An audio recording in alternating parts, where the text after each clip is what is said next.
Nanganganib na maparusahan ng Supreme Court si Akbayan Representative Percy Sendanya at Richard Heydarian matapos silang sampahan ng indirect contempt dahil sa kanilang pahayag laban sa desisyon ng kataas-taasang hukuman sa impeachment complaint versus VP Sara Duterte.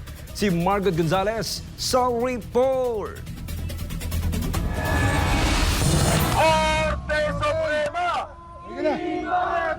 Bumulog sa Korte Suprema ang dalawang abogado na sina Attorney Mark Tolentino at Attorney Rolex Suplico para mapatawan ng indirect contempt sina Akbayan Representative Percy Sendanya at Richard Heydarian.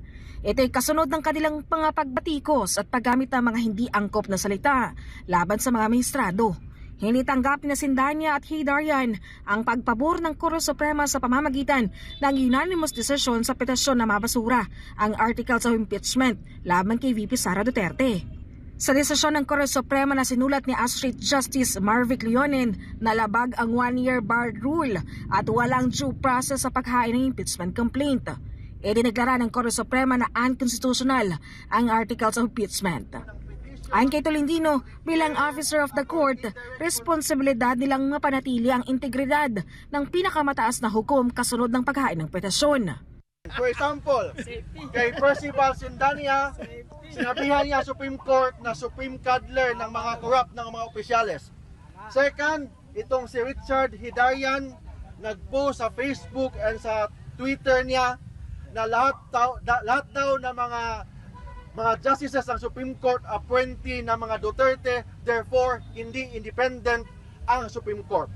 Bilang abogado, as an officer of the court, we have the obligation to defend the integrity and the independence of the highest court of the land.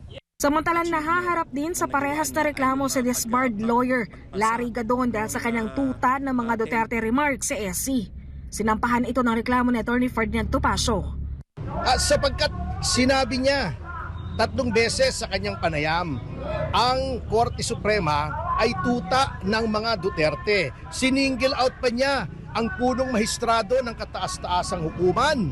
At 3 beses niyang sinabi, I was scandalized to be candid sapagkat bagamat meron tayong freedom of expression and sometimes I have also criticized some decisions of the court, there should be boundaries. Pagka gano'n na pong masyadong vitriolic na at vituperative, masyadong maangas na at libelous na po yun hindi po natin maaaring palampasin. Si Duterte Youth Party List Chairman Ronald Cardema nagpaplano ring magsampa ng reklamo sa Korte Suprema laban kay Atty. Rene Con ng Kabataan Party List. Pag hindi mo pa pinagtanggol ang Supreme Court, ano pa ang basihan ng hustisya sa bansa?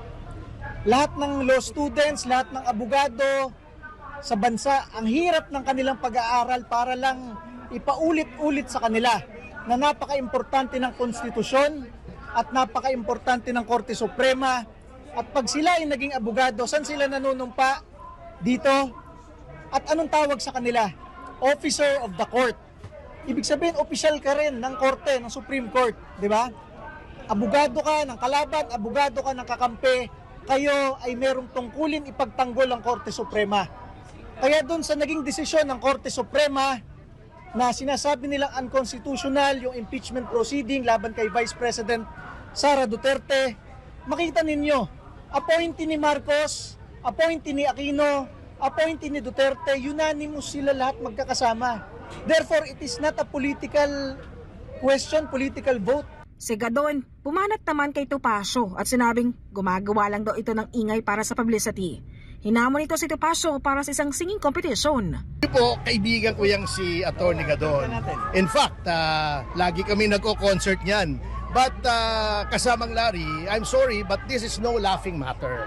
I am an officer of the court and as such, isang katungkulan ko na ipagtanggol ang karangalan at reputasyon ng ating kataas-taasang hukuman. So I'm sorry, I hope we can still be friends. Sa akin, this is nothing personal. This is part of my duties as an officer of the court. I had to do this. I hope you understand. Alam ko na kung ikaw ay abogado pa rin hanggang ngayon at ako ang gumawa nito, if the situation were reversed, you would have done the same thing. Pero kung gusto mo magkantahan, wala pong problema sa atin. Passion natin yan. Sa oras nagkatiga naman ng Korte Suprema ang petasyon, maaring pagmultahin ang mga respondent dahil sa indirect contempt.